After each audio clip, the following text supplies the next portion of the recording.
All visuals are done by Dr. Lana Whiskey Jack. When his arms were around my throat, choking me from behind, I struggled for my last breath.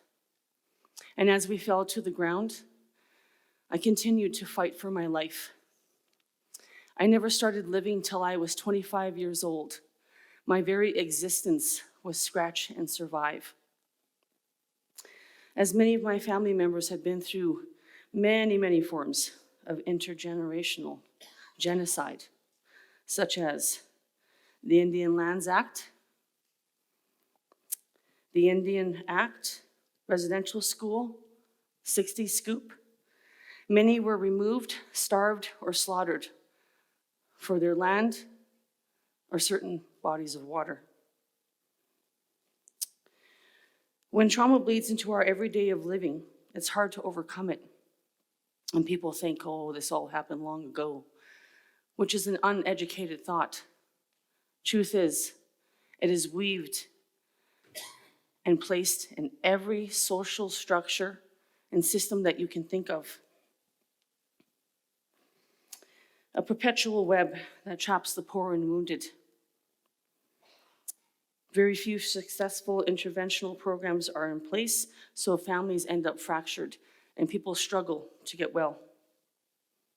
As a child, no one explained to me why we suffered so much, why I suffered so much. Not at home, school, or community. My mother was so traumatized that we lived in fear, and when she asked for help, they threw pills at her, then shock treatment, and she was never the same. My brother and I were taken away to residential school when I was 10, despite what my loving father tried to do. It took 3 adults to pry my brother from my arms, and they almost killed me at Christmas dinner. My father got us back about a year later, right before my 12th birthday. I tried to take my own life. I was lucky enough to spend a lot of time with my aunt and her loving family. She was chief of our First Nation, and she fought for every protective rights for all of us across the country in all Indigenous communities, and won in the late 70s.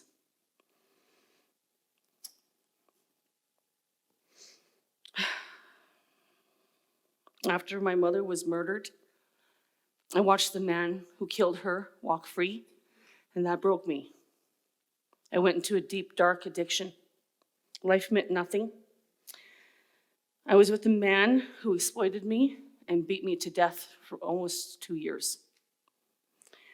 When I was 25, I found love in a wonderful partner, and in turn, love for myself, which transformed me. As a survivor of every horrible statistic, I had the will to get sober and make myself well. I raised 3 amazing children and poured all the love that I never had into them. This is the greatest achievement of my life, that the trauma stopped at me. Every day was a choice to be a good person, to give good energy, to identify my rooted pain and find ways to deal with it. Through overwhelming support and healthy love, we achieved every dream that we ever had. Still, I felt a burden of sadness and hurt that was not mine to carry. So, I found a counselor and an elder, and they were like a warm fire I could nestle up beside to. And they ignited the spark that started the fire that was within me. At my first speaking engagement, I'd written everything down, ready to go, speaking with the biggest change makers in Canada. And when I got to the podium, I closed the book, I put it away, and I spoke from my heart. When I was done, Everyone in the ballroom lined up in front of me, and they hugged me, one by one by one. In that moment, I knew I had something of value. As I dug deep, deep into the nightmares of my past, I found I could come up with safety strategies after all the mistakes I've made and all of the death I have seen. Many Indigenous population feel hopeless, forgotten, and targeted. In turn, predators see this as weakness and that we are easy prey. Myself, my husband, my assistant, my workplace, we have been out to 23 Indigenous communities in Western Canada this year. Many do not have access to clean water, adequate housing, healthcare, education, not much of acceptance of gender and sexual diversities, as well as no justice in the legal system. They do have horrific amounts of murdered and missing peoples. Crime, incarceration, drugs, alcohol, gangs, high suicide rates, and the constant fear of children being removed from a parent's arms. They are calling people like me and others who have the same agenda because there is no foundation of trust. When I share my story, a connection is immediately made. Once the truth is told, many people upon their own moral compass would they make the decision to become an ally or remain in the systematic racism that follows us around like dark shadows. Sadly, many Indigenous job titles that have authorization for change are given to non-Indigenous people. This strategy has kept us failed in everything that we struggle to fix. There are people like me who are still in that darkness, but more are coming into the light as we are valuing ourselves more than ever, as we restore balance in our valuing ourselves and become more aware of our roots through cultural participation and education. Although only a few are finally in higher positions, changes are slowly being made. Art is a safe and effective way to connect and share your message. Before I ever spoke on these issues, I was singing about it. Now I'm talking with all walks of life as there's a deep need for the truth. The Indigenous population are the highest rate of every social failing in our society, but you should be aware that everyone is in danger. As human trafficking is child sexual exploitation and as is at an all-time high, the public are missing in such obscene rates. It's very, very frightening. No successful structure on human rights for children, as many are exploited, sold, or die while in care.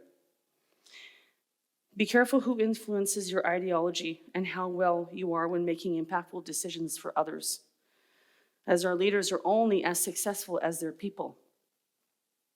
We are in such an age of greed where suffering is profitable, and the ecocide is a greedy, greedy law. There are many knowledge keepers that are connected to the spirit of the land.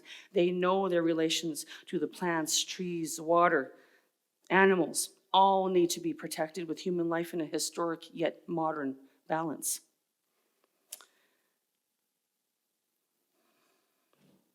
With the continuous breakdown of all living things, we continue the fight and we are getting out of the spider's web, yet holding some accountable. Indigenous rights and treaties finally being honored. Our people with lived experience in education need to be placed in appropriate job titles and must be at the tables of decision making. This is imperative for the future to right a great wrong and to strengthen our nations. As a survivor of many oppressive systems, the vision is seen through all lenses. Rebuilding failing social structures has been proven to be highly impactful. I have been at those tables of change and had those difficult conversations. These discussions help many and inspire others to do the right thing. Unfortunately, some very, very important information falls on a deaf ear, closed heart, tied hands, or a muzzled mouth. Our work is focused on continuing with the work with people directly and getting the work done ourselves.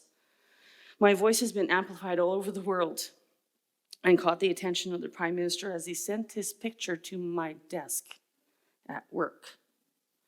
Yeah.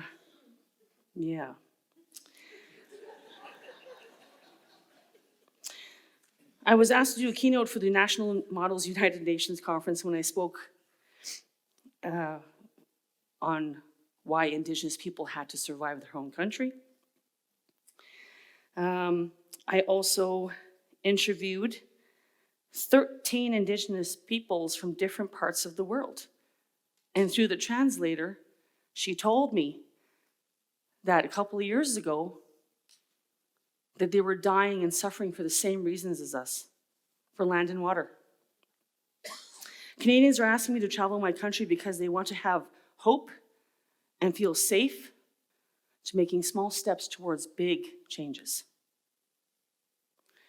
I'm truly honored and have much more work to do, and I'm happy to tell you many First Nations, Inuit, and Métis are fighting to do the same, reclaiming their homelands, bringing youth and struggling souls back to land-based teachings, to be connected to what's really sacred, your spirit, ceremony, and what's naturally necessary for survival. I was invited to speak on an elder's land that his people were removed from and their ceremonies outlawed long ago. He fought for the homeland and won. This huge victory was a celebration for all. When I arrived, I felt something very peaceful wash over me. I took in all the beauty. I heard birds chirping, branches crunching under my feet as I walked towards the teepees. I saw what could be. Our people thriving under our own governance without ruling in a ladder of ranks, but in a circle of decision-making where all living things have a voice and protection that is lawful. Lands are abundant with food, medicines, animals, and tall elder trees reaching for sunburst kisses. Reflecting off the water as blue as turquoise stone. Children fishing, then cooking over a fire they prepared themselves, speaking their language with carefree smiles, while their laughter echoes a hope for tomorrow through emerald green landscapes. Time escapes them as they enjoy the feeling of freedom under a night sky with dancing stars. Returning to their home fires, beating colorful regalia, and moving traditionally to the drum that connects our souls to a spiritual world. We can all build a healthy place and loving existence, moving forward on an earthly plane in our true human form together. Ring the bell and raise a little hell, because it's better than living in it. Shake the ground as your feet march to an earthly heartbeat, inviting your voices to be loud for our ancestors in heavens to hear, knowing in your heart that we need each other more than ever. Be a voice for those who don't have one, and always elevate the truth. May we all move past our pain into a place of peace so we can get back to our traditional roles. We all have a raging fire within us. Just share your warmth and watch everything beautiful in the world thrive. Hi, hi.